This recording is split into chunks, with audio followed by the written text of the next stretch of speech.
നമസ്കാരം. ഞാനിപ്പോഴേ ഹോണ്ട സിറ്റിക്കകത്തായിരിക്കണം. 3rd gen Honda City Nano കൊടുത്തിട്ട് ഞാൻ മേടിച്ച് ഞാൻ വീഡിയോ ഒക്കെ ചെയ്ത അതേ ഹോണ്ട സിറ്റി. അപ്പോൾ ഒരു പുതിയ വണ്ടി വാങ്ങിയിട്ട് നമ്മൾ മെയിൻറ്റെയിൻ ചെയ്യുകയാണെങ്കിൽ നമുക്ക് കാര്യങ്ങൾ ഈസിയാണ്. എന്ന് വെച്ചാൽ ആ വണ്ടി നമ്മുടെ അടുത്ത് കിട്ടുന്നത് പുതുപുത്തനായിട്ടാണ്, അല്ലെങ്കിൽ കടുംപുത്തനായിട്ടായിരിക്കും. അപ്പോൾ ആ ഒരു വണ്ടി എങ്ങനെയാണോ അങ്ങനെ കൊണ്ടുനടക്കാൻ നമ്മൾ ചെറിയ എഫേർട്ട് എടുത്താൽ മതി. പക്ഷേ ഒരു യൂസ്ഡ് കാർ വാങ്ങി അങ്ങനെയല്ല. കാരണം മുന്നേ ഉള്ള ഓണർ ഒരു പക്ഷേ ഒരു ടൂള് മാത്രമായിട്ട് യൂസ് ചെയ്ത ഒരു കാറായിരിക്കാം.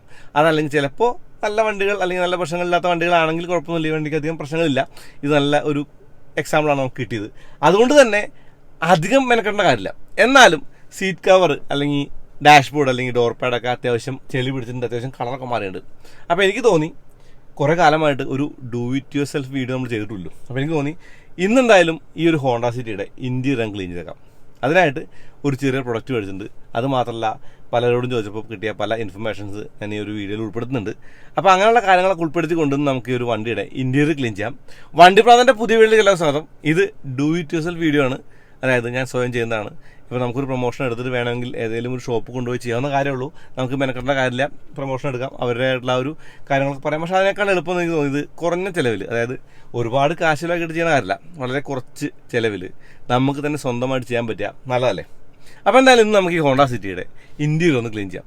അപ്പോൾ എൻ്റെ ഈ ഒരു ഹോണ്ട സിറ്റിയുടെ ഇൻറ്റീരിയർ ക്ലീൻ ചെയ്യാനായിട്ട് കുറച്ച് പ്രൊഡക്ട്സ് ഉണ്ട്. ഇതെന്ന് പറഞ്ഞു കഴിഞ്ഞാൽ ശരിക്കും നമ്മുടെ ഡിഷ് വാഷ് സോപ്പിലെ ആ സോപ്പ് ഡയലൂട്ട് ചെയ്തിട്ടുള്ള ആ ഒരു ലിക്വിഡാണ്, വെള്ളത്തിലൊഴിച്ച്, അതായത് 3% ആ ഒരു ലിക്വിഡ്. പക്ഷേ അത് ഞാൻ യൂസ് ചെയ്യുന്നില്ല. അത് പറഞ്ഞു കേട്ടപ്പോൾ യൂസ് ചെയ്യാൻ പറ്റുമെന്ന് വിചാരിച്ച് ഞാൻ ചെയ്തതാണ്. പക്ഷേ അത് യൂസ് ചെയ്യുന്നില്ല എന്ന് വിചാരിച്ചു. കാരണം ഒറിജിനലായിട്ടുള്ള കാര്യങ്ങൾ ചെയ്യാൻ വെറുതെ ആ ഒരു പ്ലാസ്റ്റിക് നശിപ്പിക്കേണ്ട. എന്തായാലും കുറച്ച് പഴക്കമുള്ളതാണ്, ബ്രിട്ടിലാ കൂടി വേണ്ടല്ലോ. ഇതെന്ന് പറയുന്നത് ഡാഷ്ബോർഡ് ഡ്രസ്സറാണ്. നമ്മൾ യൂസ് ചെയ്യുന്ന പറഞ്ഞാൽ ഈ ഒരു പോളിഷും അല്ലെങ്കിൽ ക്ലീനിങ് എല്ലാം കഴിഞ്ഞ് ഒന്ന് വൃത്തിയാക്കാനായിട്ടാണ്. അതുമാത്രമല്ല, ഈ ഒരു ഫോമിങ് കാർ ഇൻറ്റീരിയർ ക്ലീനർ വെച്ചിട്ടാണ് നമ്മളിത് ക്ലീൻ ചെയ്യാൻ പോകുന്നത്. അതുമാത്രമല്ല, പച്ചവെള്ളമുണ്ട്, സ്പ്രേ. ഇത് കോളിനാണ്, കോളിൻ്റെ ആ ഒരു ഗാഡ്ജറ്റ് ക്ലീനറാണ്, നമുക്ക് ഗ്ലാസ് ക്ലീൻ ചെയ്യാൻ ഉപയോഗിക്കാം. അതുമാത്രമല്ല, പച്ചവെള്ളമുണ്ട്, നേരത്തെ പറഞ്ഞ പോലെ വാട്ടർ. First thing first. അപ്പോൾ ആദ്യത്തെ കാര്യം എന്ന് പറയുന്നത് ബാറ്ററിയുടെ നെഗറ്റീവ് ടെർമിനൽ ഊരണം. കാരണം ബാറ്ററി എന്ന് പറയുന്നത് ശരിക്കും ഓണായിട്ട് കഴിഞ്ഞാൽ ഡോർ തുറന്ന് ആ ഒരു ലൈറ്റൊക്കെ കത്തുമ്പോഴേ ചിലപ്പോൾ ബാറ്ററി ഇറങ്ങിപ്പോകാൻ ചാൻസ് ഉണ്ട്. മാത്രമല്ല, സ്വിച്ചുകളൊക്കെ ക്ലീൻ ചെയ്യുമ്പോൾ ഷോർട്ട് ആവാൻ ചാൻസ് ഉണ്ട്, പഴയ വണ്ടിയല്ലേ. അപ്പോൾ ഈ ഒരു മോണറ്റിൻ്റെ പ്രത്യേകത കേട്ടോ, ഹോണ്ട വണ്ടികളിലെ ആ ഒരു പ്രത്യേകത ഞാൻ കണ്ടതാണ്. ഇവിടെ കണ്ടോ ആ ഒരു ചെറിയ ആ ഒരു ഗാഡി, അതുപോലെ താഴെയുണ്ട്. അതായത് നമുക്ക് മോണറ്റൊന്ന് 90 വെർട്ടിക്കലായിട്ട് 90 ആയിട്ട് തുറന്നു വയ്ക്കാൻ പറ്റും. രണ്ടാമത്തെ ഹോളിൽ ഹുക്കി വെച്ചാൽ ഇതിന് ഉയർന്ന് നിൽക്കും കണ്ടോ, തീർത്തും യൂസ്ഫുൾ അല്ലേ. എലിവേറ്ററും ഉണ്ട് ഈ ഒരു ഫീച്ചർ കേട്ടോ, പുതിയ. അപ്പോൾ എനിക്ക് ഇനി ഈ ഒരു ബാറ്ററിയുടെ നെഗറ്റീവ് ടെർമിനൽ ഊരിടണം. അതിനായിട്ട് ഞാൻ ഈ ഒരു 10 മില്ലിമീറ്ററിൻ്റെ ആ ഒരു സ്പാനർ എടുത്തിട്ടുണ്ട്. ഒന്നുമില്ല, ലൂസ് ചെയ്ത് മാറ്റി വെച്ചാൽ മതി. മാറ്റി വെച്ചു. ഇനി ജാപ്പനീസ് കാറുകളുടെ ഒരു ചെറിയ അറ്റൻഷൻ ഡീറ്റെയിൽ കാണിച്ചു തരാം. ഈ കവർ ഊരാണ് ഞാൻ കേട്ടോ. ഈ കവർ ഊരിയെടുക്കുന്നത് വേറെ ഒന്നുമല്ല. ഇപ്പോൾ ഈ കവർ ഊരിയെടുത്താൽ ഇതാണ് ശരിക്കും ബാറ്ററിയുടെ ആ ഒരു കണക്ടർ. അത് മാത്രമല്ല, നമുക്ക് വേണമെങ്കിൽ എക്സ്ട്രാ 3 വെക്കാനുള്ള അല്ലെങ്കിൽ എക്സ്ട്രാ വെക്കാനുള്ള ഓപ്ഷൻസ് ഫാക്ടറി തന്നെ വന്നിട്ടുള്ളതാണ്. നമുക്ക് ഒരിക്കലും ഈ ഒരു ഒറിജിനൽ അല്ലെങ്കിൽ ഡയറക്റ്റ് കണക്ഷൻ ഒന്നും എടുക്കേണ്ട കാര്യമില്ല. കണ്ടോ, ഫ്യൂസും ഉണ്ട്. സംഭവം ചെറിയ കാര്യങ്ങളാണ്, പക്ഷെ അത് തീർത്തും യൂസ്ഫുൾ ആണെന്നുള്ളതാണ്. അതുപോലെ ഇഷ്ടംപോലെ റൂമും ഉണ്ട്, കണ്ടില്ലേ. നമുക്ക് ആ ഓയിൽ ഫിൽറ്റർ വരെ കൈവച്ച് ഊരാനുള്ളതാണ്. ഇനി ഒരു ബിഫോർ അവസ്ഥ കാണിച്ചാൽ കേട്ടോ, ചെളിയൊക്കെ കാണാം. അതായത് തീർത്തും ആ ഒരു ചെളിയൊക്കെ കാണുന്നുണ്ട്, ആ ഒരു കളർ മാറിയിട്ടുണ്ട് ആ ഒരു ഭാഗത്തൊക്കെ, കണ്ടില്ലേ. അതുമാത്രമല്ല, സ്റ്റിയറിങ്ങിൻ്റെ മുകളിൽ അത്യാവശ്യം ആ ഒരു ചെളിയും കാര്യങ്ങളൊക്കെ ഉണ്ട്. സീറ്റ് ഞാൻ മാറ്റിയിട്ട് ഫാബ്രിക്കാക്കാൻ നോക്കി, പക്ഷേ അത് അഴിച്ചപ്പോൾ ഈ ഒരു സംഗതി തുന്നി വെച്ചുകൊണ്ട് അത് നടന്നില്ല കേട്ടോ. അതായത് ഫാബ്രിക് പറ്റില്ല, നമുക്ക് ഈ ഒരു സീറ്റ് തന്നെ ക്ലീൻ ചെയ്യേണ്ടതുണ്ട്. അപ്പോൾ ആ ഒരു കാര്യമുണ്ട്. പിന്നെ ഹെഡ്ലൈനർ വലിയ കുഴപ്പമില്ല, ഞാൻ അതിൻ്റെ മുകളിൽ തൊടണം എന്നുള്ള ആലോചിക്കുന്നേ ഉള്ളൂ. ചിലപ്പോഴേ അത് ഞാൻ ചെയ്യുള്ളൂ.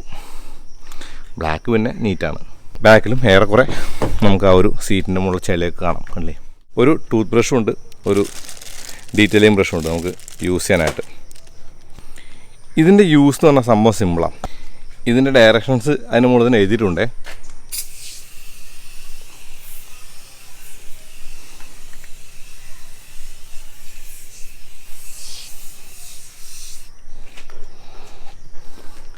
ശരിക്കും ഗ്ലാസ്സിലത് ആവാൻ പാടില്ല എന്നൊന്നുമില്ല, അതുകൊണ്ട് കുഴപ്പമില്ല. അല്ലെങ്കിൽ ഗ്ലാസിൻ്റെ കാര്യം ഒന്ന് ശ്രദ്ധിക്കേണ്ടതുണ്ട്. പിന്നെ അത് മാത്രമല്ല, ചെറിയൊരു ഭാഗം മാത്രമേ ഉള്ളൂ, നമുക്ക് തുടച്ചെടുക്കാം. അപ്പോൾ ഒരു ചെറിയ എക്സാമ്പിളായിട്ടാണ് ഞാൻ ഈ ഒരു ഡോർ പാഡ് അടിച്ചിട്ടുണ്ട് കേട്ടോ. ഈ ഒരു ടൂത്ത് ബ്രഷ് വെച്ചിട്ട് വെറുതെ ഒന്നിങ്ങനെ ആക്കി കൊടുക്കാം. ഇതെന്തിനാണ് ടൂത്ത് ബ്രഷ്? ഈ ബ്രഷ് എന്ന് പറയുന്നത് ശരിക്കും സോഫ്റ്റ് ബ്രഷാണ്. അതായത് കുട്ടികളൊക്കെ പല്ലേക്കുന്ന ആ ഒരു സോഫ്റ്റ് ബ്രഷില്ലേ, സോഫ്റ്റ് ബ്രഷേ യൂസ് ചെയ്യാവുള്ളൂ. ഹാർഡ് ബ്രഷ് ആകുമ്പോൾ സ്ക്രാച്ച് ആവും. അപ്പോൾ ഇതാണ് ബിഫോർ ഡോർ പാഡിൻ്റെ അവസ്ഥ. ഇവിടെയുണ്ട് ആ ഒരു ചെളിയൊക്കെ ഉണ്ട്. അപ്പോൾ അതൊക്കെ നമുക്ക് നോക്കാം. ആ ഒരു ഡോർ പാഡ് മുഴുവനായിട്ട് സ്പ്രേ ചെയ്തിട്ടുണ്ടല്ലേ. പിന്നിലെ ഡോർ പാഡും ചെയ്തിട്ടുണ്ട് കേട്ടോ. 4 ഡോർ പാഡുകളും നമ്മളിപ്പോൾ ശരിക്കും സ്പ്രേ ചെയ്തിട്ടുണ്ട്. ഞാൻ ബ്രഷ് വെച്ചിട്ടേ എനിക്ക് എവിടെയെങ്കിലും ഒരു ചെറിയ ആ ഒരു കളർ വ്യത്യാസമുള്ള സ്ഥലത്തൊക്കെ ഞാൻ ഒന്ന് ബ്രഷ് ചെയ്തെടുക്കുന്നുണ്ടേ. ഇത് അധികം ഒരു വാട്ടർ കണ്ടൻറ് ഇല്ലാത്തൊരു സ്പ്രേ ആണ്, അതുകൊണ്ട് തന്നെ പ്രശ്നമൊന്നുമില്ല. ഏകദേശം ഒരു 5 മിനിറ്റ് തന്നെ ഏറെക്കുറെ ഉണങ്ങിയിട്ടുണ്ട്. ഇത് തുടച്ചെടുക്കട്ടെ കേട്ടോ. ഞാൻ അത് ഓൾറെഡി തുടച്ചെടുത്തിട്ടുണ്ടായിരുന്നു, ഇതും കൂടി തുടച്ചെടുക്കാം. ഈ ഡോർ പാഡ് പൂർണ്ണമായിട്ട് നമ്മൾ ചെയ്ത് കഴിഞ്ഞു കേട്ടോ. അതായത് ഇവിടെ ഈ സ്വിച്ചിലൊക്കെ വെള്ളമായി കഴിഞ്ഞാലേ ഷോർട്ടാവാൻ ചാൻസ് ഉണ്ട്. അതുകൊണ്ട് ബാറ്ററി ഊരി വീണ്ടും പറയണം കേട്ടോ. ശരിക്കും കഴിഞ്ഞു. അപ്പോൾ ബിഫോർ ഞാൻ നേരത്തെ ഫോട്ടോ എടുത്താലേ. ഇനി സീറ്റാണ്. ഈ ഒരു സീറ്റിൻ്റെ അവസ്ഥ നോക്കിയേ. ഫോർ എക്സാമ്പിൾ തീർത്തും ആകെ ചെളി പിടിച്ചിരിക്കല്ലേ. അടുത്തായിട്ട് അതാണ് ക്ലീൻ ചെയ്യാൻ പോകുന്നത്.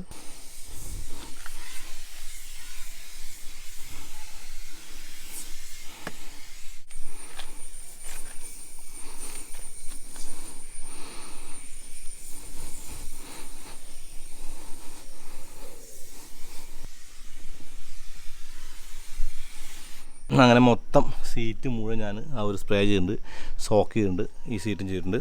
ഇനി ഫ്രണ്ടിലെ ആ ഒരു ഡാഷ്ബോർഡും ഒക്കെ ചെയ്തിട്ടുണ്ട് കേട്ടോ. എൻ്റെ സ്റ്റിയറിംഗ് എല്ലാം ചെയ്തിട്ടുണ്ട്. ചളിയിലൊക്കെ പോട്ടെ.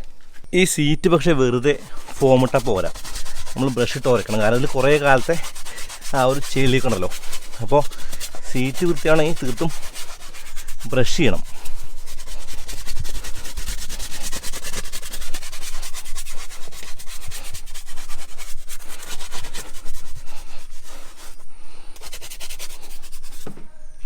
ഈ ബ്രഷാണ് നമ്മുടെ ഏറ്റവും യൂസ്ഫുൾ ആയിട്ടുള്ള ചങ്ങാതി ഈ കാര്യത്തിൽ.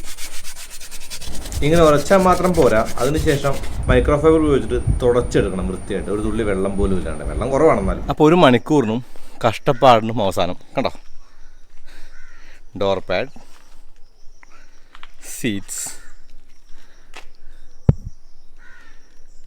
Steering wheel, dashboard area and armrest.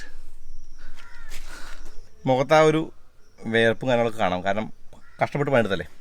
അപ്പോൾ ശരിക്കും ഇതൊരു പ്രൊഫഷണലി ഡീറ്റെയിലിംഗ് ചെയ്യുന്നതിന് തുല്യമൊന്നുമല്ല. അതായത് അവർ ചെയ്യുന്നത് തീർത്തും വ്യത്യസ്തമായിരിക്കും, തീർത്തും കുറച്ചുകൂടി വൃത്തിയൊക്കെ ഉണ്ടാകും. പക്ഷേ നമുക്ക് അത്യാവശ്യം റീസെയിൽ വാല്യൂ കിട്ടാനായിട്ട് ഒരു പഴയ വണ്ടി വിൽക്കാൻ ഉദ്ദേശിക്കുമ്പോൾ ഇതുപോലെ ചെയ്ത് കൊടുത്താൽ ഒരു നീറ്റ് വണ്ടി എന്നുള്ളൊരു ഫീൽ ഉണ്ടാവും. അത് മാത്രമല്ല, നമ്മൾ സ്ഥിരമായിട്ട് ഉപയോഗിക്കുന്നൊരു വണ്ടിയാണെങ്കിലും ഇതുപോലുള്ള കാര്യങ്ങളൊക്കെ ചെയ്താൽ നമുക്ക് ഒത്തിരി കൂടി ഒരു സന്തോഷമായിട്ട്, ഒത്തിരി പ്ലസൻ്റായിട്ട് ആ ഒരു ഇൻറ്റീരിയറിൽ ഇരുന്ന് യാത്ര ചെയ്യാൻ പറ്റുള്ളൂ. അപ്പോൾ ഏകദേശം 500 രൂപ താഴെ ഒരിത്തിരി സമയം, അതാണ് ആകെയുള്ള ഒരു എഫേർട്ട് എന്ന് പറയുന്നത്. ആ ഒരു പ്രൊഡക്റ്റൊക്കെ താഴെ കൊടുക്കാം. അപ്പോൾ എന്തായാലും ഇത്രയേ ഉള്ളൂ. പതിവ് പോലെ ഈ ഒരു വീഡിയോ ഉപയോഗപ്പെടുത്തേണ്ടതാണ്. അടുത്ത വീഡിയോ കണ്ടുവരാം. അതുവരെയും നന്ദി, നമസ്കാരം.